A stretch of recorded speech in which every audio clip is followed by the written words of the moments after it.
Okay everyone, by popular demand, I'm going to do a little breakdown of Star Wars The Force Awakens. By popular demand, I mean, I think it was 3 people that asked for it, so here we go. Now before I get started, 3 caveats to this review. One, I saw this movie about 2 days ago, so things might be a little bit fuzzy. Second caveat is that during the last third of the movie, I really had to go to the bathroom, but I didn't. I watched the entire movie, but things may be a little fuzzy in the last third, so that's a little bit clouded, I guess you could say, by me really having to go to the bathroom. I drank a little bit of coffee because it was late at night and I wanted to stay awake, but that backfired spectacularly. Third caveat is, as you can see from that poster behind me, I'm a huge Star Wars fan. So I'm not coming into it with completely open eyes. But let's get started with a little bit of breakdown. Now, I don't have any fancy graphics here, nothing's going to show up, you just have to listen to me talk. The beginning of the movie. I liked it. It was really exciting. I love space battle in Star Wars. One of my favorite scenes in Star Wars when I was younger was the space battle at the end of Jedi. So I really liked that. That was really cool, really well done. The joke at the beginning, it was really good. I laughed out loud, I gotta say. But it felt too like the beginning of The Force Awakens, because again, you have a joke where Kylo Ren, no, that's his name, right? Yeah, no, not Kylo Ren. What's his name? Poe Dameron. Yes, Poe Dameron is making a joke at the First Order's expense, and it's kind of funny. But then it doesn't work out the way that he's planning for it to work out. So I like that, and it really felt like a war movie at the beginning. I watched that, and I was like, wow, this feels like a war movie. I guess something that they were trying to do with Rogue One, but they toned it down a little bit. So that's the beginning scene where they destroyed that giant dreadnought, I guess they called it dreadnought. So that was fun. Then we move on to the next scene where they start getting creamed and they have to start running away from the fleet. That was alright. I mean, I enjoyed it. Nothing too spectacular, nothing really worth mentioning there. But when Kylo Ren is, I guess they tried to show it a little bit in the trailers where, they try to set it up that he's going to kill Leia. He doesn't exactly kill Leia. He's involved in that. Alright, I mean, I don't know why he didn't shoot.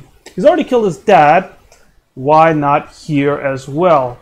But somebody else fires a missile, and there we go, and the entire bridge is destroyed, and Admiral Akbar is dead. Long live Admiral Akbar, the guy who will be forever infamous for discovering that this is a trap.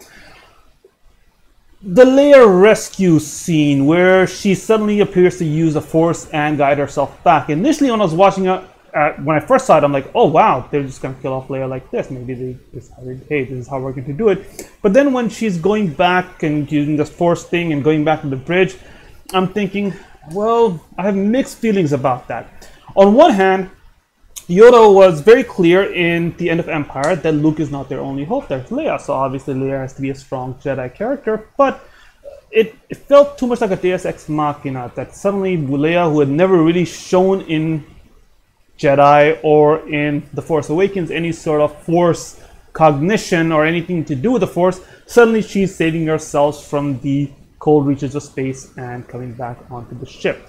So that felt, I don't know. I think I'll have to watch the movie again to really feel it out, how that scene felt. But as of right now, I wasn't too thrilled with that.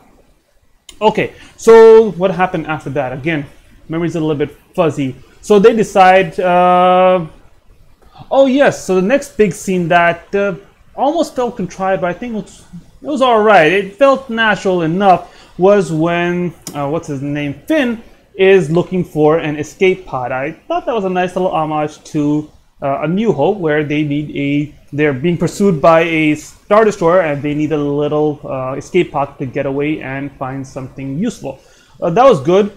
The interaction between the fangirl and Finn, bit contrived. I think everyone's taking a little bit too lighthearted. I mean, on one end, there's two things. Her sister just died, so I would be a little bit more distraught, even at seeing my hero there. But on top of that, everyone's about to die. I mean, they're being chased. They've got no way of escape. So I would have been a little bit more concerned at that point, rather than being as lighthearted as the girl was. I don't remember her name.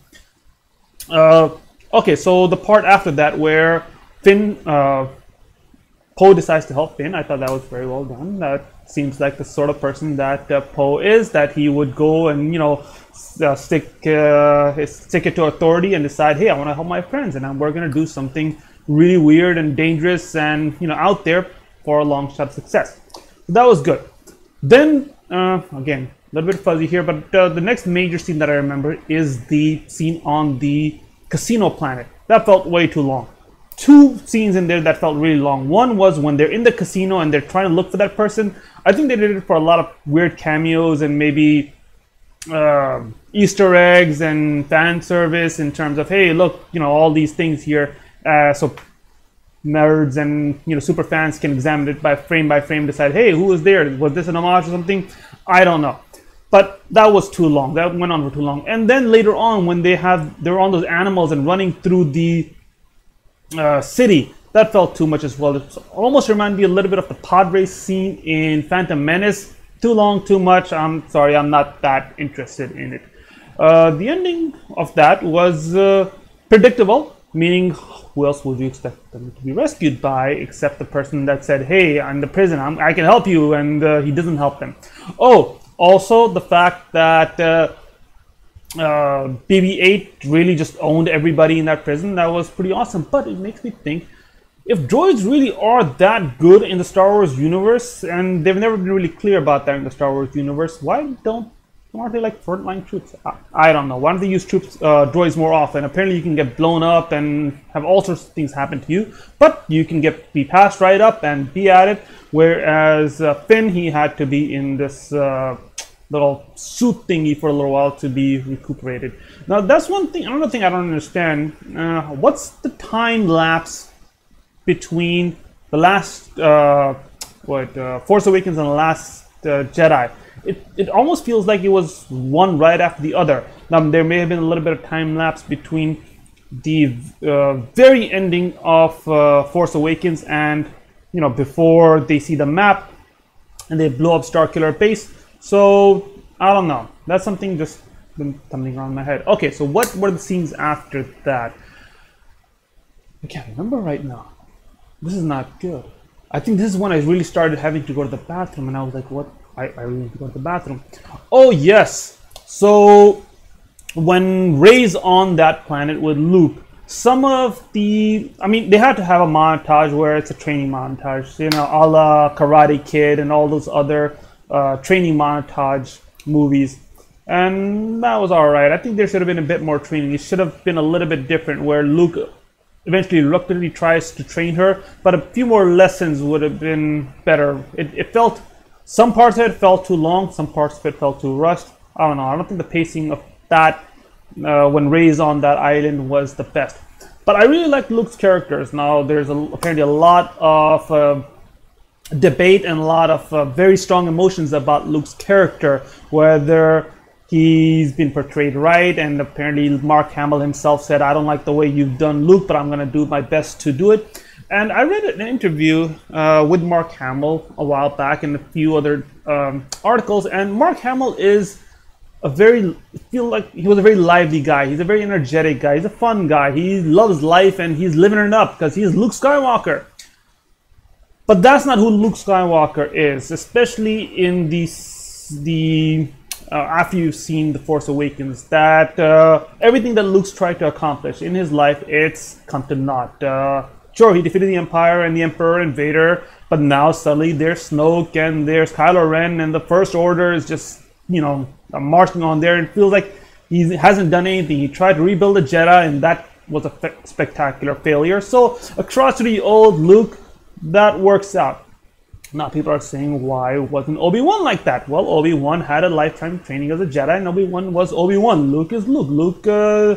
Obi-Wan was, he had a mission. Obi-Wan had a mission. I'm going to protect Luke. I'm going to make sure that nothing happens to him, and when the time is right, I'm going to train him. Luke didn't have a mission. He was there, I guess, in order to die. He went to that island, and he was going to die there. He was never going to leave that island.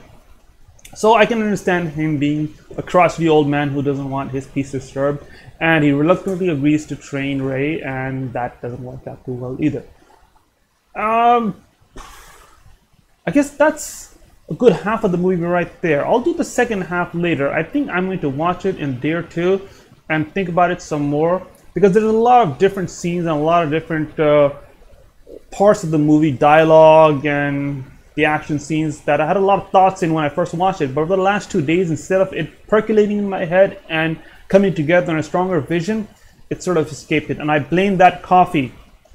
So next time I'm going to watch it without any coffee or any drinks. And hopefully I can give you a better rundown of the second half of the movie. All right.